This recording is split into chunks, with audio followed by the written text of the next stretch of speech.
छत्तीसगढ़िया सबसे बढ़िया, ये नारे तो आपने बहुत सुने होंगे और चुनावी मंचों पर नेताओं ने इस लाइन का इस्तेमाल भी किया होगा।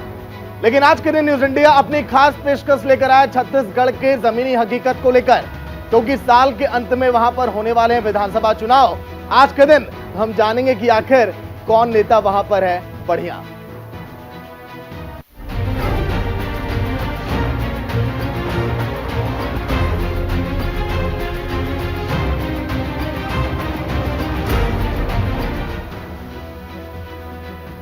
वैसे 90 विधानसभा सीटों वाले छत्तीसगढ़ में कांग्रेस का दबदबा हमेशा दिखाई दिया है। सन 2000 में जब छत्तीसगढ़ अस्तित्व में आया, उसके बाद जब जब चुनाव हुए तो वहां पर बीजेपी ने जीत प्राप्त की थी। लेकिन आज के दिन हम आपको बताएंगे कि आखिर छत्तीसगढ़ में मौजूदा समय में दबदबा किस पार्टी का है, क्योंकि इस समय अगर देखा जाए तो बीजेपी मानो ऐसा लगता है कि हार मानकर बैठी है। बीजेपी के पास कोई भी चेहरा, कोई भी विकल्प नजर नहीं आता और बीजेपी अब ये कह रही है कि आखिर छत्तीसगढ़ में हम करें तो करें क्या। भारत जोड़ो यात्रा के बाद, कर्नाटक जीत के बाद, हिमाचल में जीत के बाद कांग्रेस के हौसले बुलंद हैं। लेकिन छत्तीसगढ़ में क्या है सियासी समीकरण, आज के दिन हम करेंगे चर्चा भी। लेकिन पहले आप देखिए ये रिपोर्ट।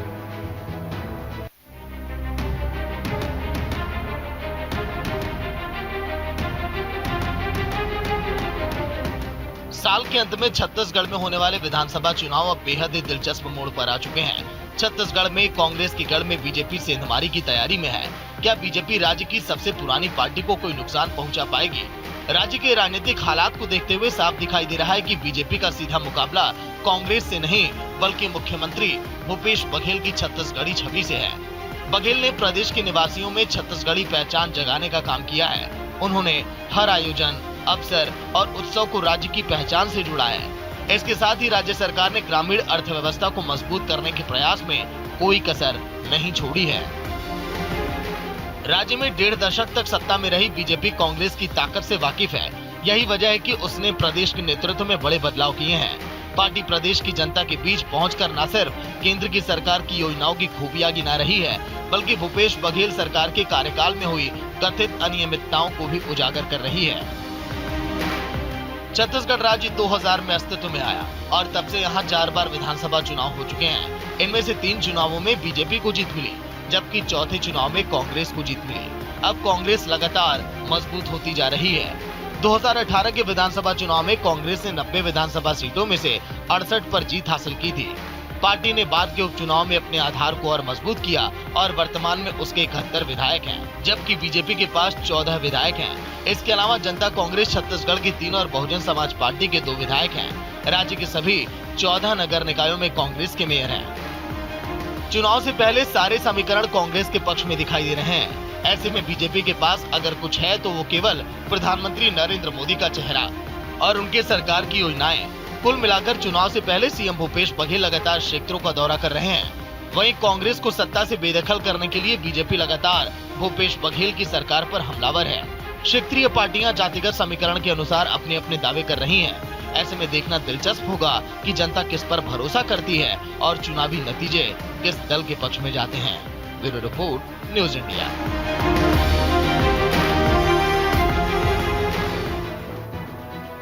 वैसे सन 2018 में जब मध्य प्रदेश और छत्तीसगढ़ और राजस्थान में विधानसभा चुनाव हुए थे तो आपको याद होगा कांग्रेस ने बाजी मारी थी और इस बार भी कांग्रेस के हौसले बुलंद है। लेकिन आज के दिन न्यूज इंडिया चर्चा करेगा छत्तीसगढ़ को लेकर। सर्वेश्वर पाठक पॉलिटिकल एक्सपर्ट हमारे साथ होंगे, चंद्रमोहन शर्मा कांग्रेस की तरफ से, अब से कुछ ही देर में संजय सिंह जुड़ेंगे बीजेपी के नेता, जिनसे हम खास चर्चा करेंगे कि आखिर छत्तीसगढ़ में उनकी तैयारी क्या है। सबसे पहले सर्वेश्वर पाठक मैं आपके पास आऊंगा। जिस तरह से तैयारियां जोरों पर हैं बीजेपी की, मैं आपको दिखाने जा रहा हूं भूपेश बघेल का राजनीतिक करियर, उनके ताकत के बारे में आप बताइएगा और कहिएगा कि हाँ छत्तीसगढ़ में भूपेश बघेल इस समय टॉप नेता क्यों है। चलिए पहले एक बार जल्दी से दिखा देते हैं कि आखिर भूपेश बघेल का राजनीतिक करियर क्या है। देखिए भूपेश बघेल के अगर जन्म की बात करें तो 23 अगस्त 1961 को किसान परिवार में इनका जन्म हुआ। फिर उसके बाद इन्होंने राजनीति में भी अपनी किस्मत आजमाई। देखिए आप राजनीतिक सफर की अगर बात करें तो इन्होंने जब शुरुआत किया और जीत भी प्राप्त की बहुत बेहतर तरीके से, 1985 में यूथ कांग्रेस से इन्होंने अपने राजनीतिक सफर की शुरुआत की थी। उसके बाद 1985 के बाद देखिए इनका करियर किस तरह से आगे बढ़ा। 1993 में पाटन से पहली बार 32 साल की उम्र में विधायक बन गए। इसीलिए युवाओं की पसंद भी है ये छत्तीसगढ़ में। वहीं 93 के बाद 1995 में मध्य प्रदेश कांग्रेस के उपाध्यक्ष भी रह चुके हैं। मतलब कि दोनों राज्यों में इनकी जो छवि है बहुत बेहतर नेता के तौर पर इसीलिए जानी जाती है। सन 1999 में मध्य प्रदेश सरकार में कैबिनेट मंत्री भी रह चुके हैं। सन 1999 के बाद सन 2000 में जब छत्तीसगढ़ अस्तित्व में आया तब भूपेश बघेल ने वहां पर भी अपनी किस्मत आजमाई और आज आसमान की बुलंदियों पर है।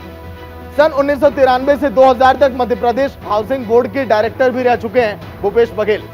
इसके साथ ही साथ 2000 में छत्तीसगढ़ राज्य बनने पर जोगी सरकार में इनको कैबिनेट मंत्री भी बनाया गया है। कैबिनेट मंत्री की भूमिका में भी रहे और इस समय मौजूदा समय में ये मुख्यमंत्री हैं छत्तीसगढ़ के।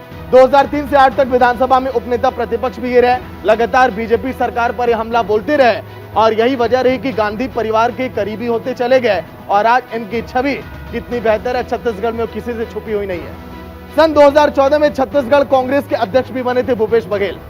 फिर सन 2018 के चुनाव में छत्तीसगढ़ के मुख्यमंत्री जिनका जिक्र हम बार बार कर रहे हैं। तो चलिए अब इसी वजहों पर आज के दिन हम चर्चा करेंगे कि आखिर कैसे भूपेश बघेल इस समय लोकप्रिय नेता के तौर पर जाने जा रहे हैं छत्तीसगढ़ में। पाठक जी, देखिए सागर, जो भूपेश बघेल हैं अपनी सिंप्लिसिटी के लिए जाने जा रहे हैं और कांग्रेस का देखिए 2023 से पहले अगर पंजाब छोड़ दें तो जो मेन राज्य था राजस्थान और छत्तीसगढ़, उसमें अगर कहिए तो छत्तीसगढ़ में कांग्रेस का बहुत ही अच्छा भूपेश बघेल जी के नेतृत्व में प्रदर्शन कर रही थी सरकार। और आप देखेंगे कि कहीं भी अगर राहुल गांधी जी का प्रदर्शन हुआ है उसमें भूपेश बघेल जी ने बढ़ चढ़ के हिस्सा लिया है। दूसरी बात देखिए, इनको क्राइसिस मैनेजमेंट हैंडल करना छत्तीसगढ़ में बहुत अच्छी तरीके से आया। जब टीएस देव सिंह का मामला आया छत्तीसगढ़ में तब इन्होंने उस जो मामले थे पूरे मामले को बहुत ही अच्छे तरीके से हैंडल किया। लेकिन वहीं दूसरी ओर हम राजस्थान में देखेंगे तो सचिन पायलट वर्सेस अशोक गहलोत का मामला अभी तक वो चल रहा है। तो जो भूपेश बघेल जी हैं वो कांग्रेस के कहिए कि एक बहुत ही अच्छे नेता हैं और राज्य का जब 2018 में सत्ता बीजेपी से छीनी है तो उन्होंने जो इनिशिएटिव्स लिए हैं वो अच्छे इनिशिएटिव्स लिए हैं राज्य के लिए। जी, तो देखिए आखिर भूपेश बघेल क्यों लोकप्रिय नेता है इस पर तो हम बात कर ही रहे हैं। लेकिन दो ऐसे नेता हैं, कहा जा रहा है कि कांग्रेस के छत्तीसगढ़ में जिनके बीच खींचतान भी चल रही है वो बेहतर तरीके से जान रहे हैं। अगर हम नहीं बताएंगे तो चंद्रमोहन जी बताएंगे। क्या उसका नुकसान नहीं होगा? जो बघेल की जो ताकत है छत्तीसगढ़ में आपको लग रहा है कि वो कमाल कर जाएगी? चंद्रमोहन जी। बिल्कुल नहीं होगा, क्योंकि भूपेश बघेल जो हमारे सीएम है वो तजुर्बा, ईमानदार और स्वच्छंद छवि वाले हैं। उनके साथ जो दूसरे नेता है वो भी उसी की परिपाटी के अंदर सिद्ध होते हैं। ये बिल्कुल क्लियर है कि आज छत्तीसगढ़ के अंदर अगर दो नेता की चर्चा होती है तो वो कांग्रेस के नेताओं की होती है, क्योंकि भाजपा के नेता करप्शन के अंदर लिप्त रहे और उन्होंने गत वर्षों में जब 3 बार की सरकारें मिली तो उन्होंने छत्तीसगढ़ का कोई उद्धार नहीं करा। और उसी के विपरीत जाकर जब कांग्रेस को मौका मिला और भूपेश बघेल जी ने मुख्यमंत्री के रूप में शपथ ली और अपने कार्यकाल को पूरा करते हुए जब चुनाव के अवसर पे खड़े हो रहे हैं तो उन्होंने जन कल्याण नीतियों को उजागर करके जन कल्याण नीति को आगे बढ़ाया। उन्होंने श्रमिक को, ग्रामीण को, महिला को, किसान को, छात्रों को, खिलाड़ियों को, उन सब चीजों को जोड़ा, संगठित करके, क्योंकि छत्तीसगढ़ एक ऐसा स्टेट है जहां पर इस तरह के वर्ग की ज्यादा आबादी है और वो इस वर्ग पे केंद्र पे आधारित है। तो छत्तीसगढ़ के मुख्यमंत्री ने अपनी योजनाओं के अंदर इन सब चीजों को ध्यान रखते हुए महिलाओं के लिए जहां पर गोबर से युक्त होकर इनकम पैदा का कारण किया, किसानों के लिए खाद्य सामग्री का काम करा, खिलाड़ियों के लिए भी वहां पर ऐसे खिलाड़ी पैदा हुए जिन्होंने 5 स्वर्ण पदक भी जीते, कांस्य पदक भी जीते। इसी तरह से छात्रों ने भी कई वजीफे लिए। तो छत्तीसगढ़ के मुख्यमंत्री ने अपनी उपलब्धियों के अंदर बिना लगाव के छत्तीसगढ़ के जन कल्याण का ध्यान रखा। यही उनकी ईमानदार छवि का सबसे बड़ा नतीजा है। एक चीज पूछना चाहूंगा, इन्होंने कहा कि बीजेपी की जो सरकार थी, रमन सिंह जी 3 बार मुख्यमंत्री थे वहां पे, उन्होंने करप्शन किया, घोटाला किया। 5 साल पूरे हो गए कांग्रेस सरकार का छत्तीसगढ़ में भूपेश बघेल जी के नेतृत्व में, क्यों नहीं एक भी घोटाले का उजागर किया कांग्रेस गवर्नमेंट ने वहां? और रमन सिंह सरकार या उनके मंत्री जो भी लिप्त थे इस तथाकथित, जो कांग्रेस पार्टी के हमारे मित्र कह रहे हैं घोटाले में, उसको जेल में भिजवाते। आखिर ऐसी क्या मजबूरी थी जो एक भी घोटाला नहीं सामने आया छत्तीसगढ़ की जनता के सामने और भारतवर्ष की जनता के सामने? उसका प्रमाणित उदाहरण यह है कि 3 बार की सरकार को छत्तीसगढ़ की जनता ने नकार कर भूपेश बघेल जी को सत्ता दी। और जी, मैं ये पूछ रहा हूं, अगर बीजेपी ने घोटाला किया तो आपको उसको उजागर करना चाहिए था। एक गवर्नमेंट बड़ी छत्तीसगढ़ के अंदर लेके आई। आपकी कमी इसमें कहाँ रह गई? हमारी घोटाले कई देखिए, हमारा फोकस वहां के जनमानस की उन चीजों को था जिसका अगर करप्शन, बीजेपी अगर छत्तीसगढ़ के अंदर एक किसान की किसी इनकम भी बढ़ती नेता है, के यहाँ अगर वो गोबर से इनकम बढ़ा लेता है, CBI अगर भेजती है, छत्तीसगढ़ तो के आप अंदर कहते अगर हो उसके कि घरेलू उत्पादन ये से जो महिला है की इनकम बढ़ती है, राजनीति से तो प्रेरित एक करप्शन है। नहीं था। लेकिन क्या अगर करप्शन के बीजेपी अंदर ने स्मॉल घोटाले किए स्केल हैं जो तो आपने बुनकर था क्यों नहीं उनका जेल में ध्यान न डलवाया? रखकर मित्र मंडलों कहीं की तरफ ऐसा तो जाना नहीं करप्शन नहीं था।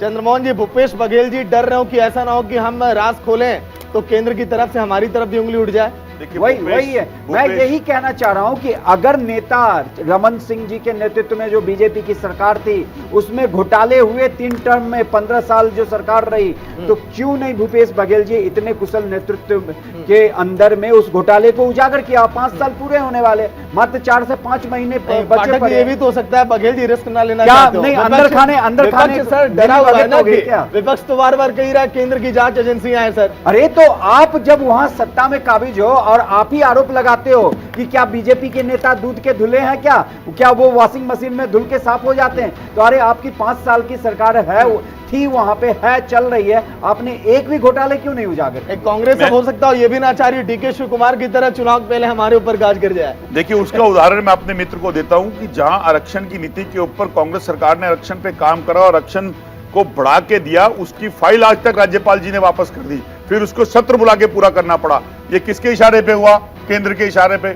क्यों नहीं, अगर वहां की जाति के अंदर आरक्षण के मुद्दे के ऊपर दिया जाना और उसको इंप्लीमेंट करने के लिए अगर चीफ मिनिस्टर उस पर कार्यरत हो रहे थे तो राज्यपाल का इंटरफेयर किसके कहने से हुआ था? राज्यपाल किसके अधीन होता है? तो इस बात का बिल्कुल प्रूफ है कि जब स्टेट गवर्नमेंट के अंदर केंद्र सरकार का इन्वॉल्यूशन होगा आरक्षण तो का उसके प्रावधान अंदर इस तरह किया की गया प्रॉब्लम है, आएंगी। उस ग्रास रूट लेवल की जो मूलभूत सुविधाएं हैं उसमें भी आपको इजाफा करना पड़ेगा। आरक्षण आप बढ़ा दो, लेकिन जो ग्रास रूट लेवल जिसके लिए वो आरक्षण का प्रावधान किया गया है उस तक तो पहुंच ही नहीं पा रहा है। वो वही क्रीमी लेयर जो है वही उस मलाई की को चाट रहा है, तो फिर क्या फायदा मिलेगा? सबसे पहले उस इंफ्रास्ट्रक्चर को हमें सुधारना पड़ेगा। लेकिन सर अभी भी क्या है कि खामियां बहुत हैं, क्योंकि अभी आदिवासी इलाके जो हैं वहां के लोग आज भी कह रहे हैं कि सरकारें तो बनी, बीजेपी भी सत्ता में आई, कांग्रेस भी आई, लेकिन आखिर हमारी आवश्यकताओं को पूरा कौन करेगा? आइए जल्दी से एक बार बघेल की ताकत आपको दिखाते हैं कि आखिर भूपेश बघेल की ताकत क्या है, क्योंकि युवाओं में लोकप्रिय, जैसा कि जिक्र हमने पहले ही किया, भूपेश बघेल युवाओं के प्रति इतने अधिक छाए हुए रहते हैं, इसीलिए 71 सीटें कांग्रेस के पास इस समय। वहीं आगे आप देखिए, ओबीसी कार्ड इन्होंने बहुत बेहतर तरीके से खेला है छत्तीसगढ़ में, और यही बीजेपी अगर अपने पाले में कर ले तो शायद एक बड़ा वोट बैंक बीजेपी के खाते में जा सकता है। इसके साथ ही साथ जमीन से जुड़े नेता हैं, हमारे पाठक जी ने पहले ही जिक्र किया कि जमीन से जुड़े नेता ही हैं, इसीलिए इसका फायदा इनको छत्तीसगढ़ में मिलता है। इसके साथ ही साथ इनकी ताकत में आती है गांधी परिवार के बेहद करीबी हैं, शुरुआत में हमने जिक्र किया था। आलाकमान के करीब होने के कारण इनको फायदा मिला है छत्तीसगढ़ में, क्योंकि सिंहदेव साहब भी हैं, कई और दिग्गज नेता इसी कतार में। अध्यक्ष खड़गे के बहुत फेवरेट नेता माने जाते हैं। जब जब कांग्रेस की कहीं बड़ी रैलियां होती हैं तो वहां पर आपको भूपेश बघेल पक्का दिखाई देते होंगे। भारत जोड़ो यात्रा में भी कई बार आपको नजर आए होंगे। बेदाग छवि के नेता हैं, लेकिन बेदाग छवि क्या वाकई में इनकी रही है, यह पाठक जी बताएंगे, क्योंकि बेदाग छवि इनकी कही तो जाती है कांग्रेस की तरफ से भी और छत्तीसगढ़ की जनता भी कहती है, लेकिन कूटनीति में माहिर है कि कैसे सामने वाली पार्टी के ऊपर रणनीतियां बनानी है, कैसे प्लानिंग करनी है, इसमें भी बहुत बेहतर इनका दिमाग चलता है। और इसीलिए प्रखर वक्ता भी है। जो प्रखर वक्ता है वो समझ जाइए कि उस राज्य में अपना राज्य करेगा, उसका राज होगा। पीएम नरेंद्र मोदी को आप देखिए, प्रखर वक्ता की ही ये देन है कि आज पूरे देश भर में इतने लोकप्रिय हैं। क्यों पाठक जी? हाँ, आपने सही कहा सागर। देखिए, प्रखर वक्ता और जो जनता की नब्ज को पकड़े, मैं मानता हूं कि अभी कांग्रेस शासित प्रदेश के जितने भी मुख्यमंत्री हैं उसमें इवन अशोक गहलोत जी से भी आगे छत्तीसगढ़ के जो वर्तमान मुख्यमंत्री हैं भूपेश बघेल जी हैं।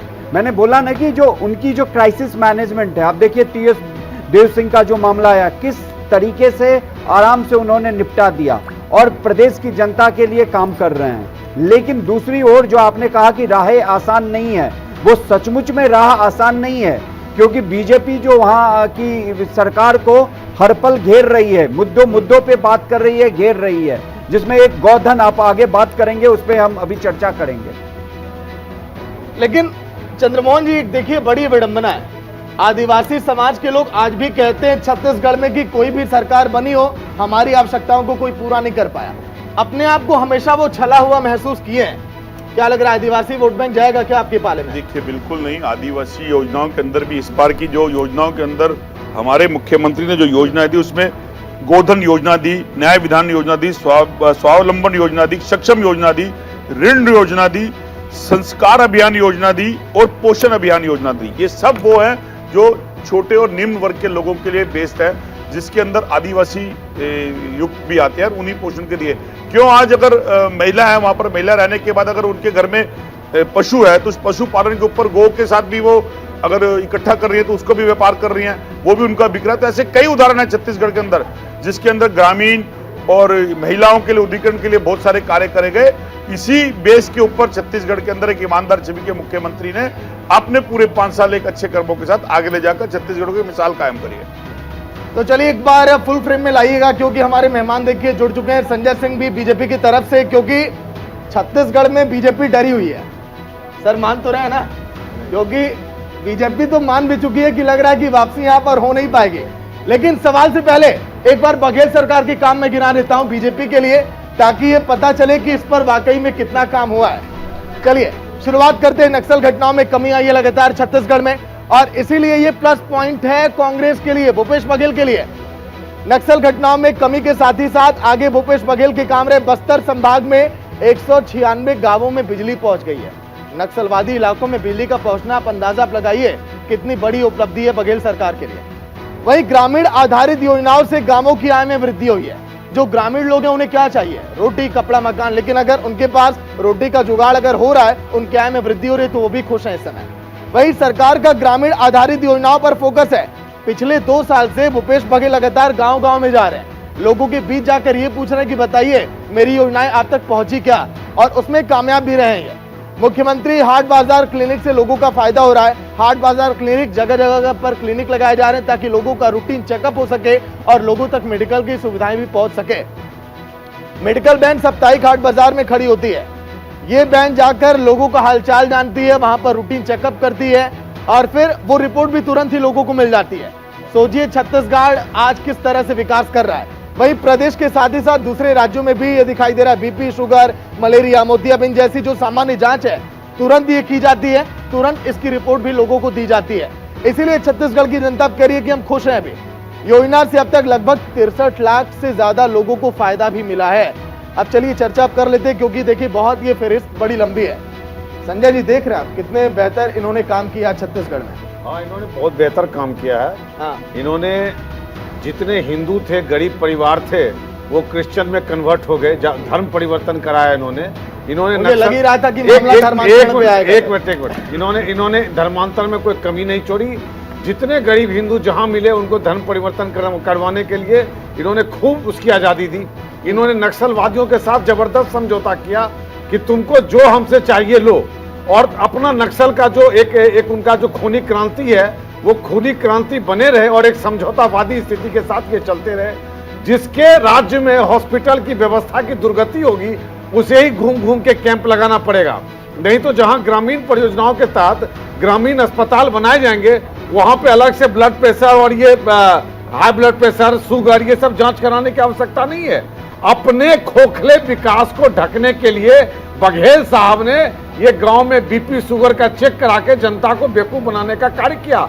अगर वहां विकास करना होता तो ग्रामीण अस्पताल जो एक रूरल हेल्थ केयर सेंटर होता है, रूरल हेल्थ केयर सेंटर का विकास करते। बघेल सरकार ने कितने स्कूल कॉलेजेस बनाए, बघेल सरकार ने कितने हॉस्पिटल बनाए, बघेल सरकार ने कितने नक्सलियों को जेल के अंदर भेजे। नक्सल प्रभावित क्षेत्र में जितने नक्सल पंथी थे कितनों को जेल के अंदर भेजे। अगर आप इनका ट्रैक रिकॉर्ड, लेकिन संजय जी आप आंकड़ों को झुठला रहे हैं सर। देखिए आंकड़ों को झुठला नहीं रहा हूं। जो एक समझौतावादी नीति की इन्होंने एक समझौतावादी क्या की, जो नक्सल जितना खून कटौती किया उसमें से कितनों को ही जेल के अंदर भेजे। इन्होंने हर किसी के साथ समझौता करके अपनी सरकार चलाने की कवायद की थी, एक कोशिश की। हम समझते हैं क्राइम होता है, क्राइम करने वालों को सजा मिलनी चाहिए। हम समझते हैं सरकार की पूरी अपनी दृढ़ संकल्प होता है कि हर गांव में अस्पताल हो, लोगों को स्वास्थ्य सुविधा मिले। अब इसके चक्कर में एक अस्पताल है, वहां से हर गांव में कैंप करवाते हैं। ये एक बेवकूफ बनाने के अलावा इसका दूसरा कोई इसमें है ही नहीं। गरीबी उन्मूलन नहीं किया इन्होंने।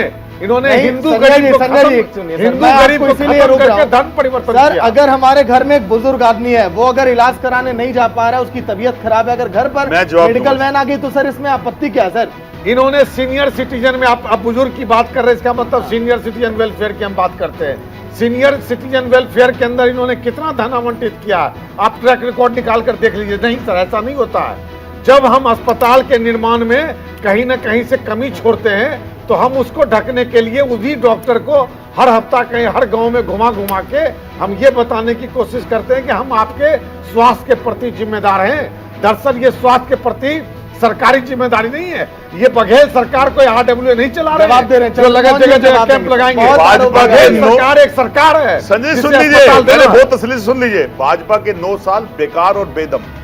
अभी मैं याद दिला दूं अपने मित्र को, मुझे याद अपने दिला दीजिए, छत्तीसगढ़ 25 की मई बात कीजिए। सुन लीजिए आराम से, सुन लीजिए। सर 25 मई छत्तीसगढ़ 15 साल का 2013, नाम 5 साल आ जाते हैं ना सर। 25 मई 2013 विद्याचरण शुक्ल जी को नक्सलवादियों के द्वारा मारा गया। ये हमारे नेताओं की हुआ है। नंद किशोर जी और महेश चंद्र शर्मा जी, आपके पास कोई मिसाल है? जो माटी का मुष्ट जो देश के अंदर रहता हो, क्या उसने कभी ऐसे जनमानस के लिए प्राण दिए? नहीं दिए। जो गवाहियां देंगे वो प्राण कहां देंगे? और जिस नक्सलवादी की बात कर रहे थे, जब आप ISI को हिंदुस्तान में बुला लेंगे और 9 साल के बयान की बात करेंगे और छत्तीसगढ़ के ऊपर जाने की कोशिश करेंगे 3 बार की टर्म के ऊपर, कोई मिसाल दे दीजिए मुझे रमन सिंह जी की।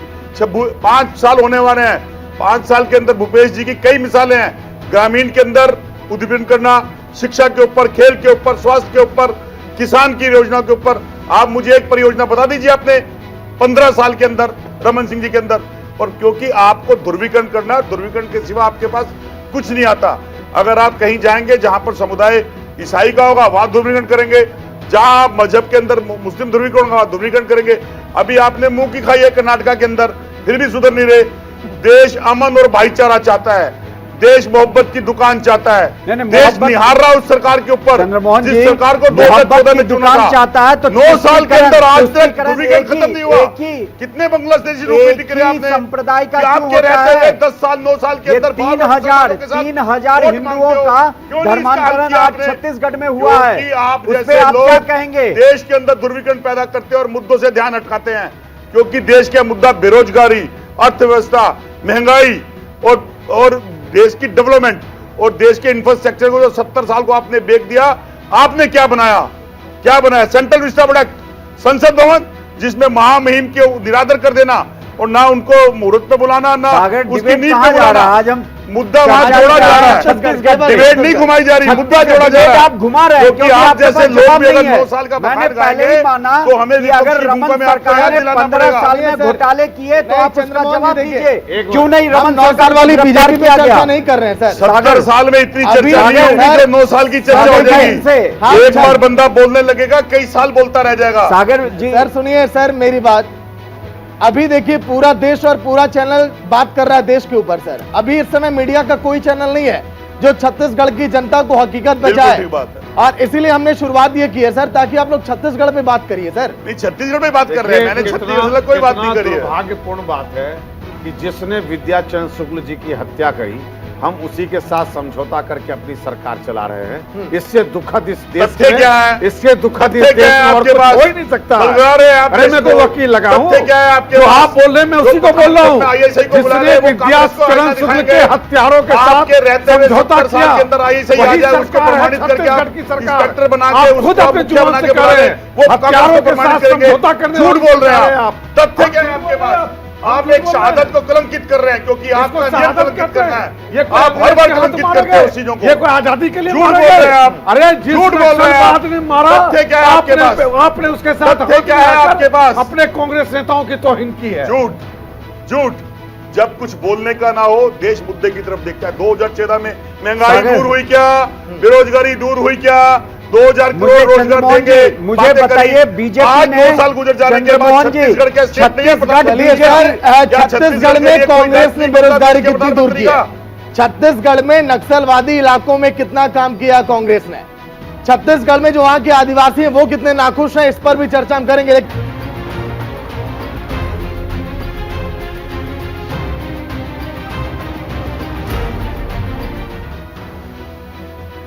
तो चलिए ब्रेक के बाद आप सभी का स्वागत। आपके आदेश को मैं कबूल करता हूं और हाँ, आपके जगह विकास को मैं अपना उसूल समझता हूं, लेकिन क्या भूपेश बघेल ने विकास को अपना उसूल समझा? क्या वो काम किया क्या जो वहां की जनता चाहती थी? देखिए, अभी तक तो हमने बात की है कांग्रेस की ताकत, बीजेपी की ताकत पर, लेकिन सर्वेश्वर पाठक, चंद्रमोहन जी हैं, संजय जी हैं, जिनसे अब हम पूछेंगे कि आखिर बीजेपी के लिए वहां पर प्लस पॉइंट क्या है। क्योंकि आपने देखिए कई सारे चुनाव देख लिए, कर्नाटक की हम बात करें, उसके पहले आपने देखा जिस तरह से हिमाचल का चुनाव और भी कई राज्यों का चुनाव, लेकिन बीजेपी की ताकत यही रही है।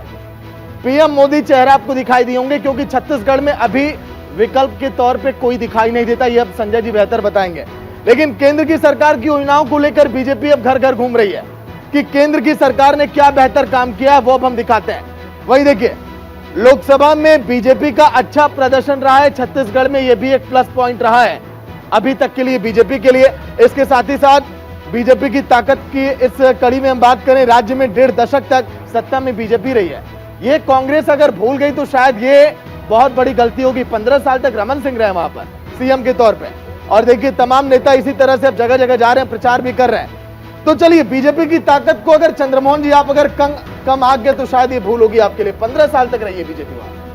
देखिए, बिल्कुल नहीं, हाँ, हम वो भूल नहीं करेंगे जो भाजपा करती है। मैंने कई बार इस बात को कहा है कि सत्ता में रहकर सत्ता चलाना भी भाजपा को नहीं आया, लेकिन हमें विपक्ष में रहकर विपक्ष की भूमिका के अंदर सरकार को कैसे घेरना है बखूबी आया। यही कारण है कि इन्हीं विषयों के अंदर कर्नाटका के अंदर अपनी हर बात को हम जनमानस तक पहुंचा पाए, और उसका रिजल्ट ये हुआ कि अगर प्रधानमंत्री जी इतनी रैलियां भी करते रहे, लेकिन वो रैलियां नाकाफी रही और कर्नाटक की जनता के अंदर मुद्दे गूंजे, और उन मुद्दों ने कहीं ना कहीं इवेंट्स मैनेजमेंट को भी धराशायी कर दिया।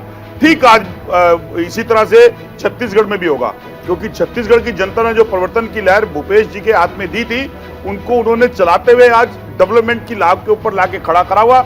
छत्तीसगढ़ के अंदर जहां आज राशन कार्ड बनाने के लिए लाइन नहीं लगानी पड़ती, मिस कॉल पे बन जाता है, जहां बेरोजगारी भत्ते के ऊपर 25 रुपए मिल जाते हैं, जहां अगर ग्रांड कुर्बे को भी अपने घर चलाने के लिए इनकम मिल जाती है, तो ये सब मुद्दे डेवलपमेंट के हिसाब से छत्तीसगढ़ के अंदर सीएम भूपेश बघेल ने दिए।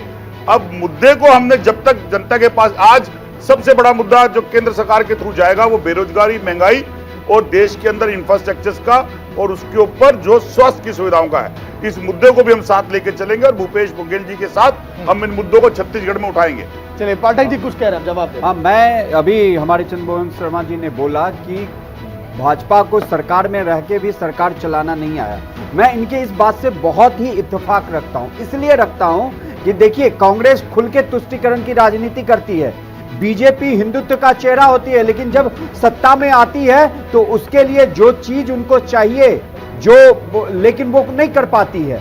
रही बात, दूसरी बात छत्तीसगढ़ की हम बात कर रहे हैं, भूपेश बघेल जी का जो चेहरा है, कांग्रेस जो चेहरा है वो छत्तीसगढ़ में बहुत ही लोकप्रिय है। जैसे नरेंद्र मोदी जी का चेहरा पूरे विश्व में, भारत तो छोड़िए पूरे विश्व में लोकप्रिय है, और बीजेपी उनके चेहरे पे चुनाव लड़ती है। तो आज छत्तीसगढ़ में कांग्रेस भूपेश बघेल के चेहरे पे हर जगह। दूसरी बात सागर, एक जो बात कहना चाह रहा हूं, जो कठिनाइयां हैं कांग्रेस सरकार की, देखिए कांग्रेस सरकार ने 4 साल हो चुके हैं शासनकाल में 60,000 करोड़ रुपए का कर्ज लिया है। वहीं 1.5 दशक बीजेपी की सरकार रही है, उसने मात्र 30,000 करोड़ का कर्ज लिया था। तो ये जो डिफरेंस है, इस पे भी अब बात होगी। दूसरी बात, गोठान की बात हो रही थी, अभी बीजेपी ने वहां पे प्रदर्शन किया था, और जो 1300 करोड़ रुपए का जो घोटाले की बात कही थी भूपेश बघेल सरकार की, उन्होंने पलटवार करते हुए कहा कि 1600 करोड़ का घोटाला आपने किया। तो मैं बार बार यही चीज कहता हूं सागर, कि अगर बीजेपी सरकार, रमन सिंह सरकार ने 15 साल सत्ता में रहे, अगर घोटाले किए, तो क्यों नहीं एक भी घोटाले को उजागर किया कांग्रेस गवर्नमेंट ने। सीएम कहते हैं कि गोठान में गर्मी के समय में गाय नहीं रहती है, तो बीजेपी कहती है कि क्या वो हिल स्टेशन चली जाती है। ये भी अपने आप में भूपेश बघेल जी की मतलब जो हंसने वाली बात हुई कि गर्मी के समय गोठान में गाय क्यों नहीं है।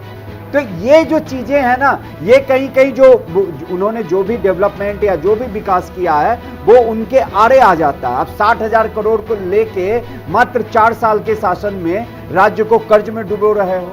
फिर अगर मान लीजिए सत्ता परिवर्तन होता है, बीजेपी आता है, तो बीजेपी के लिए वो जो कर्ज लिया है वो बहुत बड़ा बोझ। जैसे कि पाठक जी हम कुछ आंकड़े इस समय दिखा रहे हैं, जिस तरह से आरक्षित सीटों पर बीजेपी का जी। दबदबा रहा है, चंद्रमोहन जी इसकी काट आपके पास क्या है? क्योंकि हर चुनाव में आरक्षित सीटों पर बीजेपी ने बाजी मार ली है सर। लेकिन बिल्कुल आप जो कह रहे हैं, अभी के पिछले चुनाव में 2018 के अंदर हमने उनको पटकनी दी, वहां कांग्रेस ने जीता वहां पर, और अब भी कांग्रेस ही जीतेगी वहां पर, क्योंकि वहां पर भाजपा के पास अपना कोई चरित्र नहीं है, भाजपा के पास अपना कोई नेतृत्व नहीं है। जिस नेतृत्व के ऊपर चले, जिस पुराने मुख्यमंत्री को साथ लेके चलेंगे, वो ठीक वैसी पटकनी होगी जैसे येदियुरप्पा के साथ हुई थी। तो भाजपा अपने शीर्ष नेताओं के द्वारा पैदा करे हुए नेताओं को स्टेट में भेजती है। कांग्रेस में फर्क है, कांग्रेस अपने स्टेट के नेताओं को पैदा करके और बड़ा करके जनमानस के मुद्दों को उठा के वो सेंटर में लेके आती है, ये फर्क है। और जिस तुष्टीकरण की बात आपने करी थी मित्र, तुष्टीकरण कांग्रेस नहीं करती। अगर तुष्टीकरण कांग्रेस करती तो 70 साल देश की जनता उसको सिरमौर करके अपना सेवक ना बनाती। 9 साल में कितने मास्टर स्ट्रोक, अगर हम काले कानून लाएंगे तो मास्टर स्ट्रोक, काले कानून वापस लेंगे तो मास्टर स्ट्रोक, नोटबंदी करेंगे तो मास्टर स्ट्रोक, नोटबंदी वापस लेंगे तो मास्टर स्ट्रोक। नोटबंदी वापस कौन सा हुआ? सर ये नहीं, बोलने कौन सा दीजिए। वापस हुआ चंद्रमोहन? कितने यूटर्न हुए? 137 क्या यूटर्न हुए हैं? 137 यूटर्न। अरे क्या जीएसटी में हुए कितने हुए? बताइए ना। 157 यूटर्न। GST यूटर्न कम है का क्या? रिकॉर्ड कलेक्शन आपके आप पास समझ सरकार रहे है, हो? आप जैसे लोग हैं, देश में जो आप सलाह कर करोड़ की सकते हो, चोरी सलाह हो रही ला है, सकते हो। चंद्रमोहन जी, GST आज भी आज भी इसी पर वही बात होगी। वापस फिर मैं वहां चला जाऊंगा, फिर बात मैंने घूम कहा जाएगी। 60,000 के नोट वापस लेने पर आप वोट मांगेंगे, फिर बात घूम जाएगी। एक मिनट रुकिए, पाठक जी रुकिएगा सर। साल में पाठक जी, दिए हैं। सर क्या आप 2000 के नोट को सर्कुलेशन से बाहर होने को लेकर वोट मांगेंगे क्या छत्तीसगढ़ में?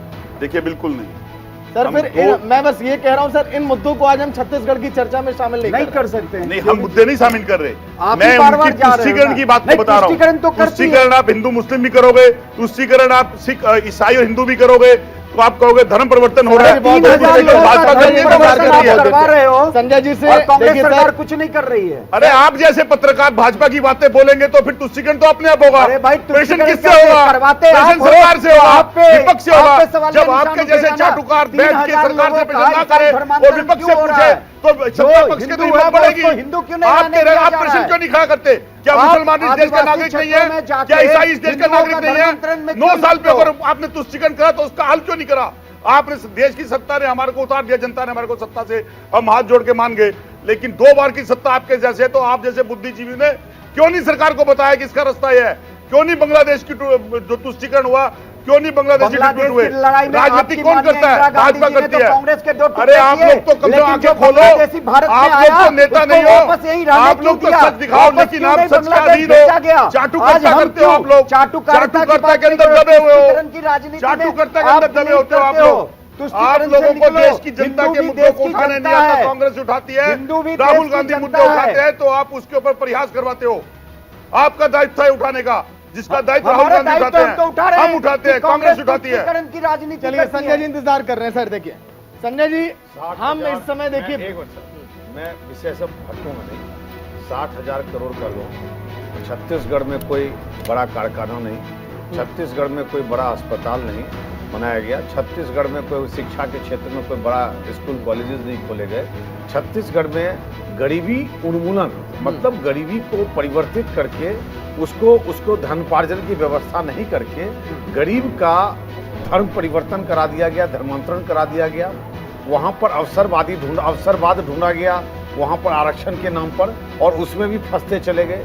आप यकीन मानिए, जो बघेल सरकार ने एक उनका जो डेवलपमेंट का एक अपना मापक है, जो मानक है, जिसके अंदर विकास की कई गतियां आती हैं, जिसमें स्वास्थ्य है, जिसमें शिक्षा है, जिसमें उद्योग का लगना है, जिसमें कृषि के अंदर जन सुधार होना है, कृषि से आमदनी दुगुना तिगुना होना है, ये जितने पैरामीटर्स है, उस पैरामीटर को छोड़ करके वहाँ क्या हुआ? नक्सल से समझौता हुआ, तब वोट लिए गए। वहाँ क्या हुआ? धर्मांतरण कराए गए। जो अल्पसंख्यक धर्म थे, मैं नाम नहीं लेना उचित नहीं समझता हूँ, उनको वाहवाही दी गई और उनके अंदर जो है हिंदुओं को तोड़ा गया। हिंदुओं में एक कहीं ना कहीं से गरीबी का जो एक गरीबी था, उसका एक लाभ उठाया गया। वहाँ पर अवसर ढूंढा गया आरक्षण के रास्ते से। तो कई तरीके से वहाँ के जनता को हम समझते हैं कि एक विकास का वोट नहीं चखाकर, विकास का रास्ता नहीं दिखाकर, कहीं न कहीं से बघेल सरकार ने समीकरणों के हिसाब से सरकार चलाने की वहाँ एक कोशिश करी है। अब सबसे बड़ी बात है, वहाँ ये कहते हैं कि नक्सली दुर्घटनाएं बहुत कम हुई है। कैसे कम हुई? आप एक बार डाटा उठाकर देख लें। घटनाएं कम हुई हैं, लेकिन उस घटनाओं में हताहत होने वाले लोगों की संख्या पहले की संख्या से 150 गुना ज्यादा है। अगर कोई 10 घटना करके 1,500 आदमी मार दे तो आप उसको क्या घटनाएं कम होना कहोगे? नहीं। इस बात को समझने की आवश्यकता है। और इस बार आदिवासी उत्थान क्या हम किसी को 10-20 रुपए दे दिए, हम किसी को कुछ व्यवस्था इस तरह से कर दी और कहे कि आदिवासी उत्थान हो गया? कितने आदिवासियों को नौकरी दी गई, कितने आदिवासियों को एक बेहतर व्यवस्था मुहैया कराया गया? बहुत सारी बातें चुनाव में जनता देखेगी और वो पहले जमाना नहीं था जब। लेकिन संजय जी देखिए, मेरा सवाल अब ये है सर, आप लोग क्या मोदी चेहरे के भरोसे हर राज्य में लग रहा है जीत कमाल करेंगे क्या? सुनिए, आसमान में तारे बहुत है, लेकिन सूरज के सामने सभी तारे की चमक अपनी फीकी हो जाती है। मोदी हमारे परिवार के सुनने में बहुत अच्छा मुझे भी लग रहा है लाइन। मोदी का देखिए लाइन लग नहीं रहा है। मोदी वो चेहरा है जो पूरे राष्ट्र के चेहरा और पूरे विश्व में आज ख्याति प्राप्त चेहरा है। वो आप उनके ऊपर उंगली उठाते हुए भी शर्म खाते हो, जिसे नोबेल पीस प्राइज देने वाली टीम ने शांति पुरस्कार के लिए जिसके लिए कह दिया हो, जिसे पूरा विश्व मानता हो, उस मोदी को इन्हें भी मानना है। सूरज की रोशनी रात में लेकिन सूरज के चमक के सामने तारों की चमक अपनी होती है। लेकिन हमेशा याद रखिएगा, मुझे पता है तारों की अपनी रोशनी नहीं होती है सर, और तारों की अपनी रोशनी नहीं होती है। जब तक मोदी रहेंगे भारतीय जनता पार्टी का हर एक कार्यकर्ता उनको अपना मुखिया कार्यकर्ता मानता रहेगा और वही चेहरे के रूप में समग्र राष्ट्र के सामने मौजूद रहेंगे। तारे टिमटिमाएंगे, जगेंगे और जगते रहेंगे, चाहे दिन हो या रात। सूर्य अस्त होगा, नई प्रभात में पैदा होगा, लेकिन अस्त जरूर होगा, क्योंकि नई उदय जो होगी वो नई सुबह लेके आएगी, इस सूर्य की नहीं होगी। तारे हमेशा टिमटिमाएंगे, चाहे दिन हो रात। ये आपका जवाब है। मैं आपको एक बात बता देना चाहता हूँ, ये स्वाभाविक है। बात बता देना चाहता हूँ, जनता ने सूर्य उदय किया था, अस्त होता नहीं है। जब हम सूर्य को नहीं देखते हैं तो अस्त कहते हैं। सत्ता की जो देश के मुद्दों की बात नहीं करती और एक चेहरे को फेस बना के रखती है, उसका भी जीवंत उदाहरण 3 जगह पर आपको सरकारों ने दिया, दिल्ली, हिमाचल प्रदेश और कर्नाटका। सावधान हो जाइए, जिस स्टेट के इलेक्शन होने जा रहे हैं वहां पर भी वही मुद्दे उठेंगे। हिंदुस्तान का अहंकार रूप में कहते हो, अहंकार तो रावण का भी गिरा था, तो आपका भी गिरेगा। आप हिंदुस्तान के 5000 वर्षों के काल में सनातन आप ये मान चुके हैं क्या कि आम आदमी पार्टी भी कांग्रेस ही है सर? दिल्ली को भी साथ लेके चल रहे हैं। बिल्कुल नहीं। ये देखिए सागर भाई, सारा विपक्ष दिल्ली में इन्होंने सारे विपक्ष ने टेक दिया आम आदमी पार्टी के सामने। बंगाल में ममता बनर्जी के सामने में कांग्रेस ने घुटने टेक दिए। पंजाब में ये बुरी तरीके से आम आदमी पार्टी जो नई नवेली 1 दशक पुरानी पार्टी उससे बुरी तरीके से लोकसभा में सारी गुजरात सागर गुजरात में देखो इनका सीट कम कर दिया आम आदमी पार्टी ने, फिर भी ये आम आदमी पार्टी को अपना विशेषक बहुत जो कहते नहीं। आप ये बताइए किसने आपसे सत्ता किसने छीनी? पंजाब की सत्ता आपसे किसने छीनी? 2022 में आपकी एक सरकार गई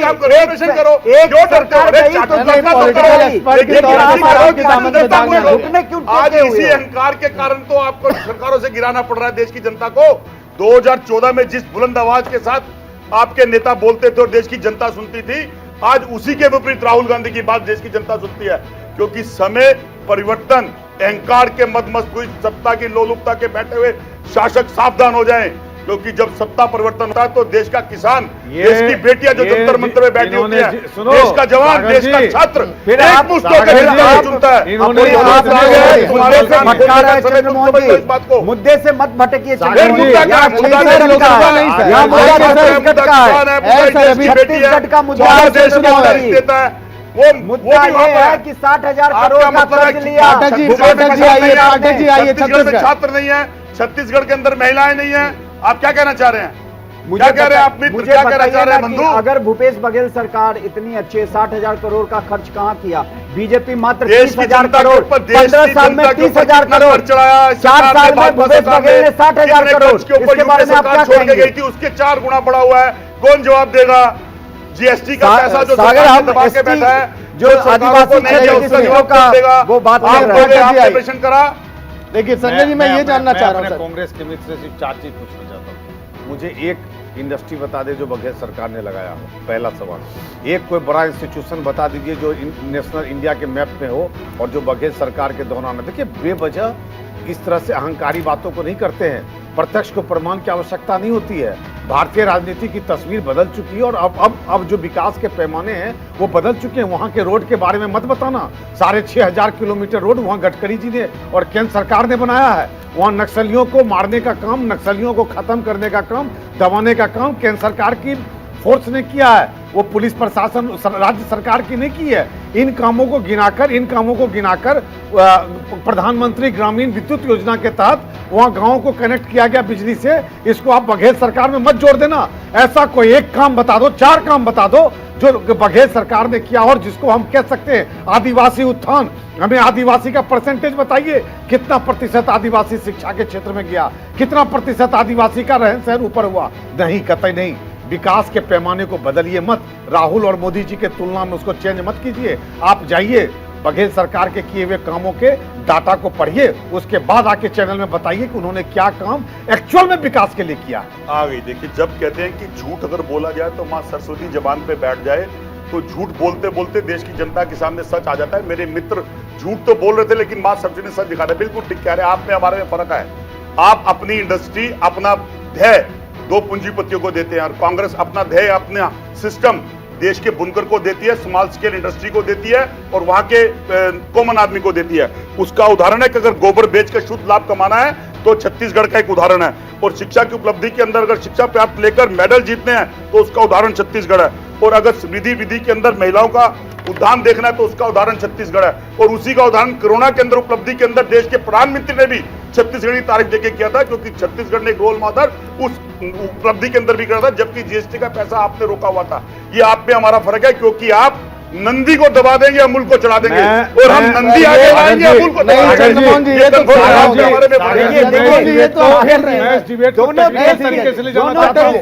एक छत्तीसगढ़ का घरेलू उत्पाद बताइए जो हिंदुस्तान में अपना स्थान रखता हो, हिंदुस्तान के बाजार में सर्वोपरि रहता हो। 2 साल में एक घरेलू उत्पाद, क्या योजना दी? एक घरेलू उत्पाद बताइए। 2 साल के अंदर ऐसी कौन सी परियोजना दी जो एक छत्तीसगढ़ कृषि के उत्पाद आदिवासी बताइए को आप। करती है? एक परियोजना उत्पाद बताइए आप। उसके अलग छत्तीसगढ़ क्या बात करते हो?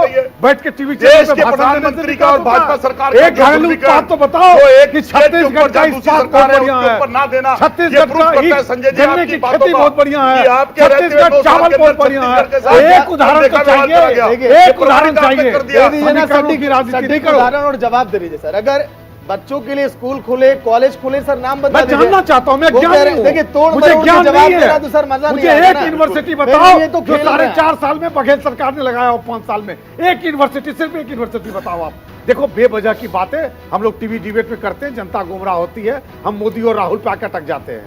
हम बघेल सरकार से पूछना चाहते हैं, आदिवासी उत्थान के लिए वन परियोजना में कितनी वन परियोजनाओं में कार्य किया गया, हमें यही बता दीजिए। जल आपूर्ति कितने रेगिस्तान मतलब जमीन में किया, मरु जमीन में किया गया जहां जल की कमी थी, जल नहीं है, जहां खेती में कार्य हुआ। हमें एक नहर बता दीजिए जो वन के अंदर डाला गया और नहर विकास किया गया। मुझे 2-4 चीज बता दीजिए, सुन लीजिए। प्लीज। गोधन न्याय योजना किसकी दी? छत्तीसगढ़ योजना के अंदर भूपेल जी ने दी।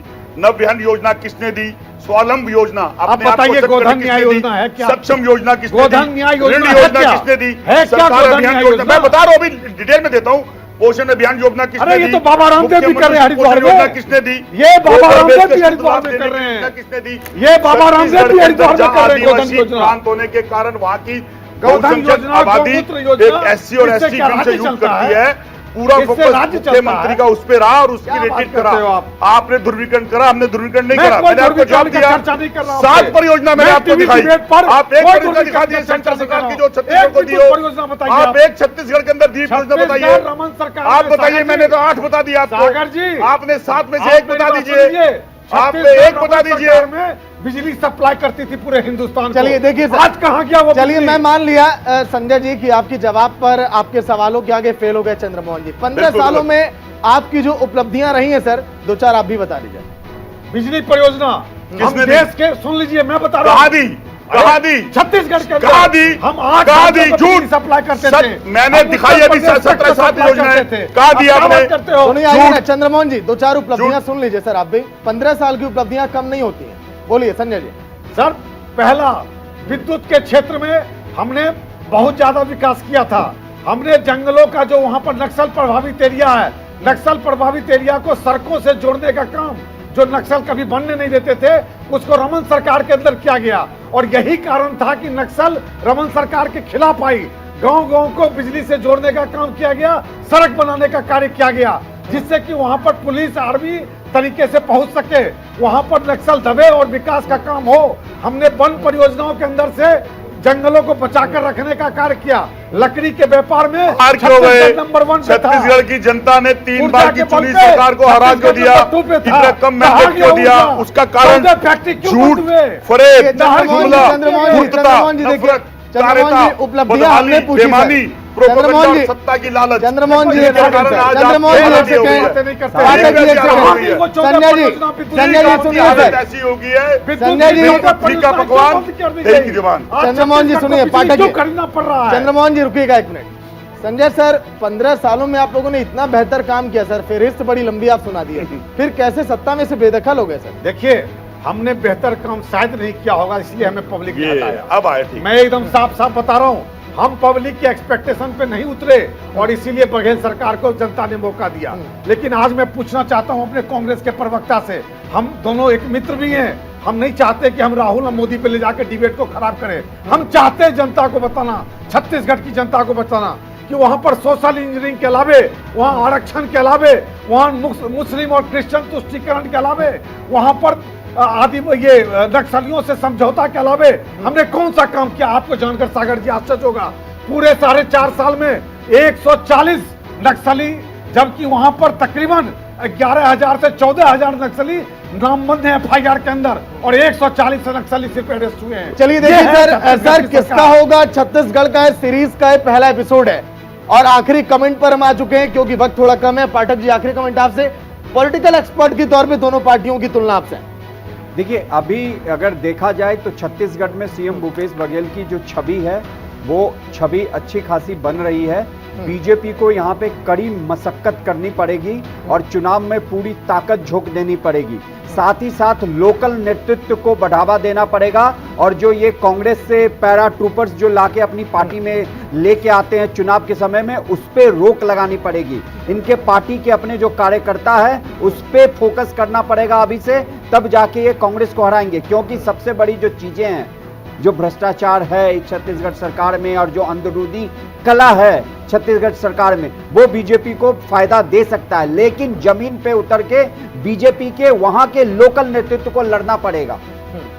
चंद्रमोहन जी, फाइनल कमेंट। झूठा खाता झूठा बही, फिर भी भाजपा जो कहे वो बिल्कुल सही नहीं। अगर ऐसा होता तो 9 साल के नेतृत्व में प्रधानमंत्री जी के अधीन रहने वाली भाजपा की पार्टी और उसके कार्यकर्ता आज इतनी स्टेट होने के बाद मात्र 6 स्टेट पे ना रहते। क्योंकि झूठ कब तक बिकेगा, जुमले कब तक बिकेंगे? देश के मुद्दों की बात मेरे मित्र आज जरूर कर रहे हैं एक स्टेट की, मैं साधुवाद देता हूं इस बात की कि देर से आए पर दुरुस्त तो आए। लेकिन 9 साल में जो देश को लूटा उसका कब बताओगे? ये तो बता दो मित्र कि जो देश साल का सारा सरमाया, सारा पैसा जो मित्र छत्तीसगढ़ की जनता से क्या कहेंगे सर? उसको अब छत्तीसगढ़ की जनता उन मुद्दों पे इलेक्शन लड़ेगी जिन मुद्दों के ऊपर 5 साल में उन पर डेवलपमेंट मिली है और विपक्ष उन मुद्दों को उठाए, हम उनसे चैलेंज करते हैं, हम उसका जवाब देंगे। और ठीक 5 साल के बाद जिस टर्न ओवर खत्म होने के बाद भूपेश बघेल दोबारा चीफ मिनिस्टर होंगे और संजय जी मुझे बधाई देने आएंगे, कर्नाटक से भी बड़ी जीत जीतेंगे। संजय जी, छत्तीसगढ़िया सबले बढ़िया, ये वहाँ का एक बहुत ही स्लोगन है, बहुत पॉपुलर स्लोगन है और वो अपना बढ़िया जो है उसको वो दिखाएंगे। बढ़िया नेतृत्व लाके भाजपा की सरकार को दोबारा वहाँ बैठाएंगे और विकास का दौर जो चला था उसे दोबारा उसी पथ पर लेकर जाएंगे। यही छत्तीसगढ़ का और छत्तीसगढ़ के जनता का एकमात्र मंत्र होगा।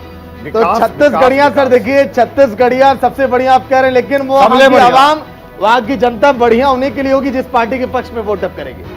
सर्वेश्वर पाठक हमारे साथ जुड़े थे, चंद्रमोहन शर्मा कांग्रेस की तरफ से, संजय जी जुड़े थे बीजेपी के प्रवक्ता जिन्होंने अपनी बातों को रखा है।